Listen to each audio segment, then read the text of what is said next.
Inside this box, I have Neymar's brand new boots from Puma that you can actually finally buy. I'm not joking.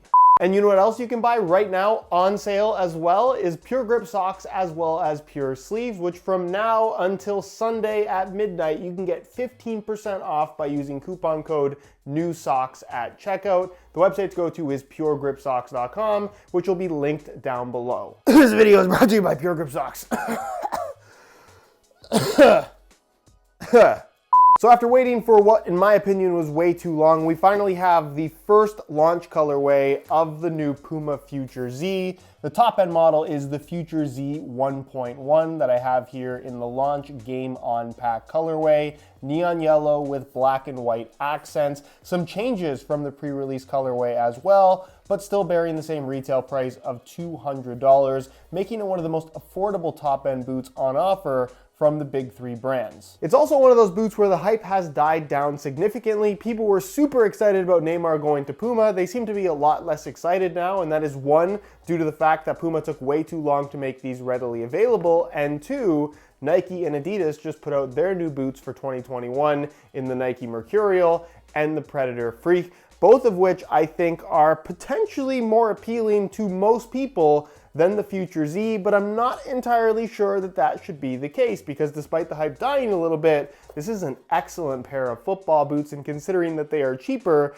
than all of the options that I just mentioned by at least $50, if comfort is a priority, you might want to check out Neymar's new boots. So what I'm going to do is go over all the details, point out all the little changes that they have made from that pre-release color for those that saw my video on those, cover everything that you need to know, and of course take a look at how they fit and feel on feet. So if you're interested in learning more, please stick around, watch the entire review, and if you're interested in a pair for yourself, they're finally available, but you don't have to pay full retail. If you click the first link down below or the little pop-up in the corner of the screen, that's going to take you to the review page on my website where you'll find buy it now links with exclusive SR4U coupon codes where you'll be able to pick these up below their normal retail price. When it comes to performance, however, I think there's a lot of people that are currently blinded by the hype of the new Nike and Adidas releases, which is totally understandable. And honestly, whether you go for the Mercs or the new Preds, they're both really solid options. And maybe this is kind of a weird comparison, but I just want to put it out there. If we're comparing the new Future Z 1.1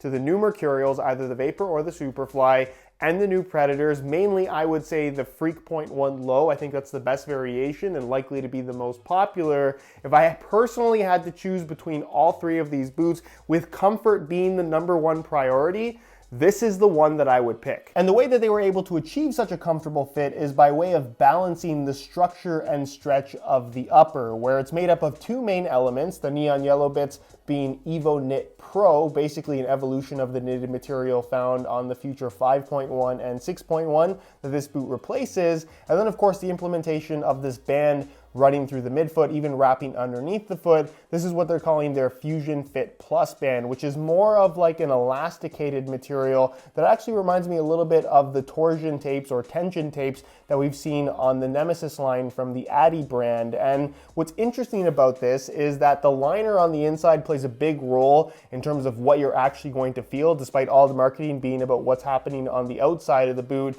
And you're going to find that the neon yellow bits are lined in a fairly traditional kind of microfiber type liner that has some decent structure to it. It's soft. This is a little bit thinner than the pre-launch colorway in terms of how it feels, but in general, it's got this good balance of structure as well as softness and pliability to it, especially after a little bit of wear time, where this Fusion Fit Plus band, it's lined more traditionally on the sides, where you can actually see it does have kind of that polyurethane top layer on the upper, on both the lateral and medial side to prevent any kind of excessive slippage. But if you look inside the boot, and maybe it's a little bit difficult to see, you can see that the liner does have some specific holes cut out in that area of the boot, where you're going to allow for a little bit of extra stretch in this kind of band area through the midfoot. And because of the way that they did the lacing system, also the Future Z completely ditching the net fit system, which allowed you for some customization on the Puma Future line. That's kind of what the line was founded on. It's now completely eliminated, but you're going to find that across the top of the foot, this tension tape, if you will, it does provide a little bit of extra tension, but it also stretches relatively easily. So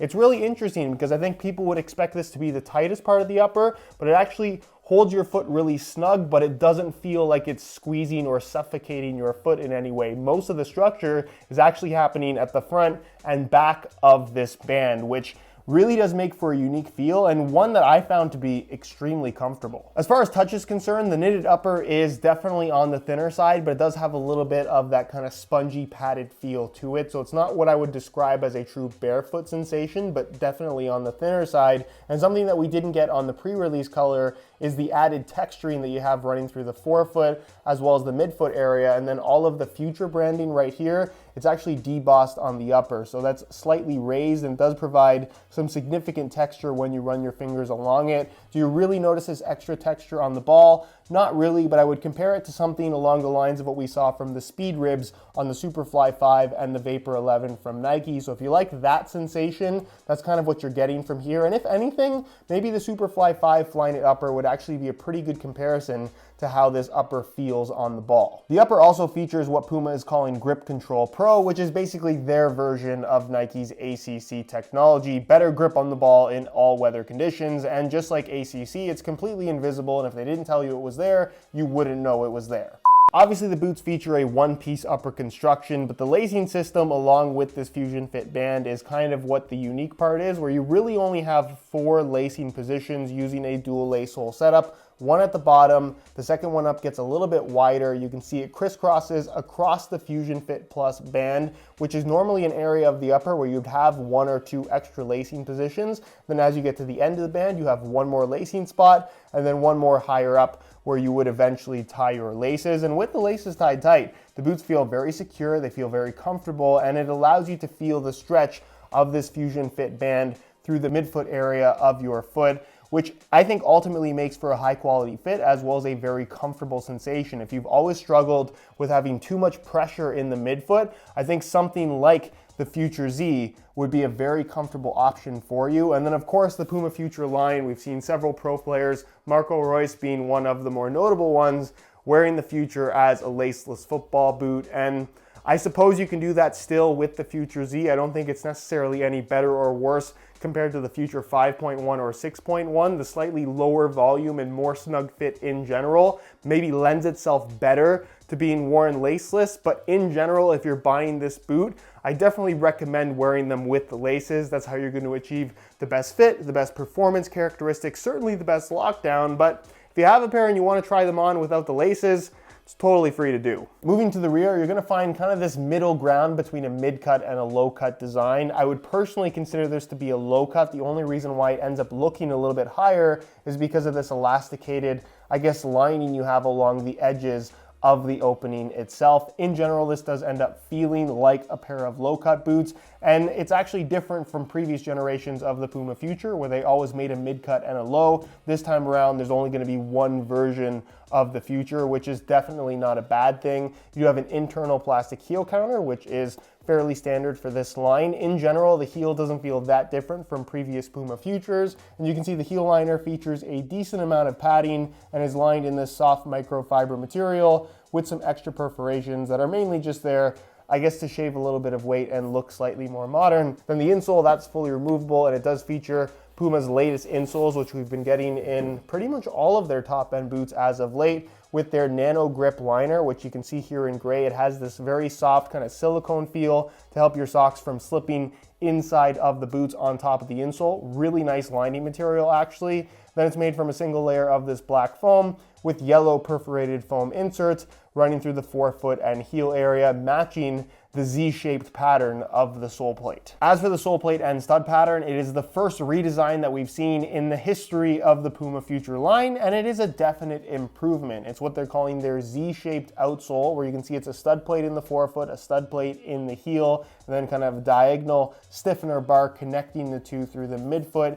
In general, it's more stiff than what we had with the previous generation Puma Future sole plate, but does have a nice natural sensation to it. I think it's the right amount of stiffness without feeling overly mushy, and it does give the boot a slightly more responsive kind of feedback sensation than previous Futures, which I think a lot of people in general are going to like. It also seems to, I guess, flex from side to side really nicely as well. And then as far as the new stud pattern is concerned, you can see it now features all of these kind of half circle shaped studs with a bladed edge as well as a rounded edge, so kind of like a hybrid of conical and blades. And in general, it's focused around rotational movements. It is also labeled as FG-AG from the Puma brand. I definitely think this is more of a true FG stud pattern than it is an AG one. And just like the previous Puma Future, the studs are on the longer side. So traction on natural grass, really good. I would actually say above average and a nice improvement over the previous Puma Future, but for use on artificial grass, just like with the previous ones,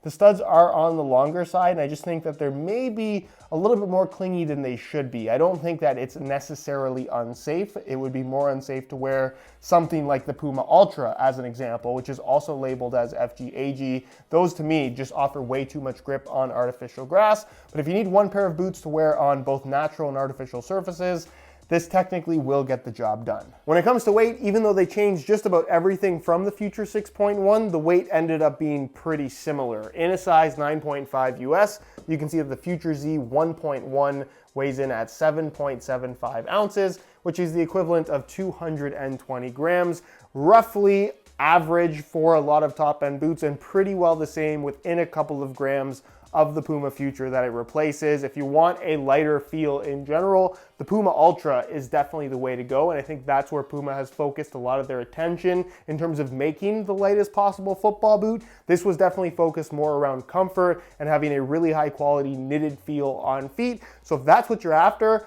I don't think you're gonna have any issues with the weight. So here they are on feet looking incredible, especially paired with some black Pure Grip socks, my own brand of grip socks available in a wide variety of colors for just $14.99 a pair that you can get on sale, as mentioned at the start of the video, at puregripsocks.com. Link down below if you're interested in some. But the Future Z in general is an extremely comfortable football boot. If we're comparing this to the previous generation of Puma Future, either the 5.1 or 6.1, because they were basically the same thing, what they've done as far as modification to the shape is made the boot slightly more snug. There's a little bit less width, a little bit less volume, but in general, the boots are still going to be suitable for almost any foot type and have a really good amount of, I guess, adaptability to it because of this Fusion Fit band, which does fit more snug than the rest of the upper, but it also has this ability to stretch and move very nicely with your foot. So as you bend your foot, you'll notice that the band stretches as well, and then the laces, along with the neon yellow areas, which of course is the EvoKnit material, it has its own reinforcement, and it just helps to hold your foot in place really nicely while that band just kind of moves with it. It's a very weird sensation. I don't think it's maybe as unusual as some people might expect based on how I'm describing it, but it is definitely a unique aspect of the Future Z that you're not really going to find from any other football boot. Normally, if your foot where the upper is stretching with your foot, that's a compromise in lockdown, but you don't get that with this boot, at least with the laces tied tight. As far as the overall width is concerned, they have decent width to them. I think this is one of those football boots that will legitimately fit anybody. If you have super wide feet, maybe they might be a little bit snug for you, but in general, I think these are going to fit most people quite comfortably. And then when it comes to sizing, there's a definite change from past Puma Future models that have all run true to size, but these one in particular, you can see when I press down here on the toe, there is that little bit of extra space that I wouldn't normally have in my boots.